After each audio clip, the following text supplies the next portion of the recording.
Yeah, let's just move right into Columbus. Oh, wow. Yeah, Nope. you tell. Columbus. Wrong podcast. Oh, goodness me.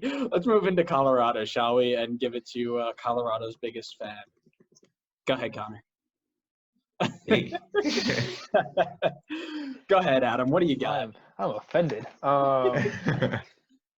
Yeah, so obviously, only 2 games into the season, I can't put the 2020 Colorado team on this entire Mount Rushmore. But no, my 4 picks, obviously, Tim Howard. I mean, pretty self-explanatory. Drew Moore. I know he spent the later half of the decade with Toronto and obviously won a lot more over there. But first half of the decade was with Colorado. He's now back. He's, going to be extremely important for us. Axel Huberry. I still don't know how to say his name. Schubert. Yep. I've heard it like close. I've heard it 17 different ways, and I just whatever at this point. You combined his name with Keegan Rosenberry's name and put Shoeberry. That's fine. And then the 4th one I have is Dominic Baji, because I didn't want to put 2 goalkeepers on here with Clint Irwin. Interesting. So you focused heavily on like that 2016 to the future side. Yeah. I focused on one of their only bright points in 2010. Yeah. You mean before the season? Realistically, if you look at their season history, right? They don't, or their seasons back to back. 2010, they won the cup, and after that, it was kind of like they disappeared. So I focused a lot on that. So I focused on Drew Moore. I agree, right? Really hard to argue that when he was actually in our short list, I think, for defender of the decade at one point, right? It was like he was like number 7, but he was still on the list, right? I put up Pablo Mastroeni, one of the best center defensive mids in the league at the time. One of the, he's the leader. He's a guy I first remember watching, and I was like, this dude, he's good. And he was very crucial to the team because he was that middle piece, right? He cleaned up everything in front of the back line. He started the attack. And he also went on to become a head coach, which kind of cements his legacy for Colorado. I also went with Connor Casey. Connor Casey was weird, right? Because Connor Casey is the Red Bull killer, which is a weird one for me to say because he did a lot of his work in Philadelphia. But he was one of 2 really good options for Colorado up top from like 2010 to 2013.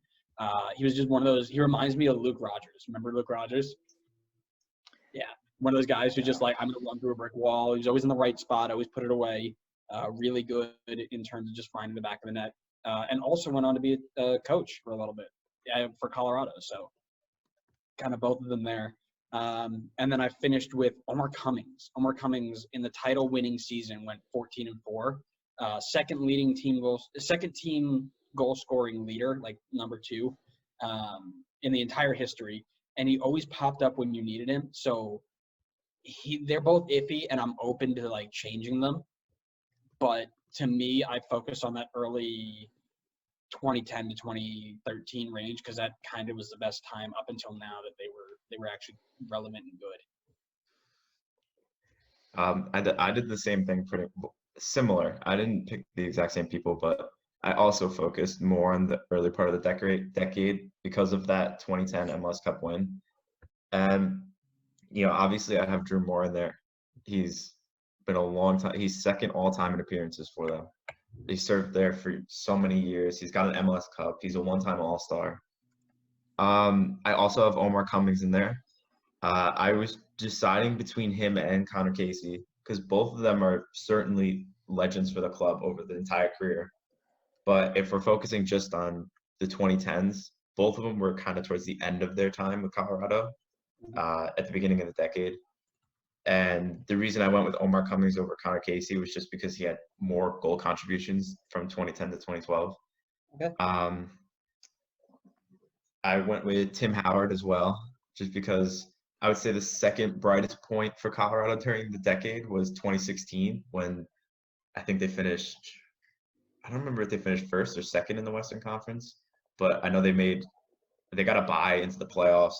It was like their best finish in a long time. And I know he came in that year. I think he was a game changer for them. I think he really made a difference for them. And obviously Tim Howard's such a well-known goalkeeper for the U.S. He's a legend. And my last one might be a little I like the Pablo Mastroeni shout. We got the Probably fight, Connor. Is that what you're trying to tell me? no. I liked your shout. I went with Marvell Wynn though in my last spot, because he was a constant defender for them during some of the brighter times at the beginning of the decade. And for me, I was actually choosing between him and Dylan Powers. Okay. And I went with Marvell Wynn because when he was playing there, Colorado averaged about a 10th place finish in the entire league, not just in the Western Conference, the entire league. While when Powers was there, it was around like a 13.2. And while Powers was there for the really successful season, like Howard was, he wasn't really a big factor. And on Who Scored, he only had a 6.59 rating. Also, a little bit more about Marvel when he's 5th all-time in appearances, and he was there for the MLS Cup win. Connor's getting into the numbers side here. It's like having our own little Ryan Anderson. Huh?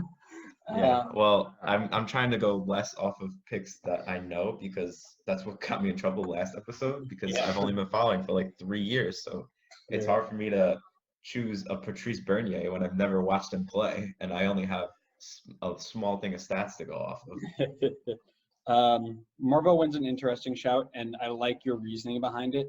I do feel it's a little bit FIFA driven, but I can get behind it. I did not FIFA drive it, I promise. But I should have because he was insane. Yeah. Connor, what happened? Only bronze with a 93 pace. Yeah. Right.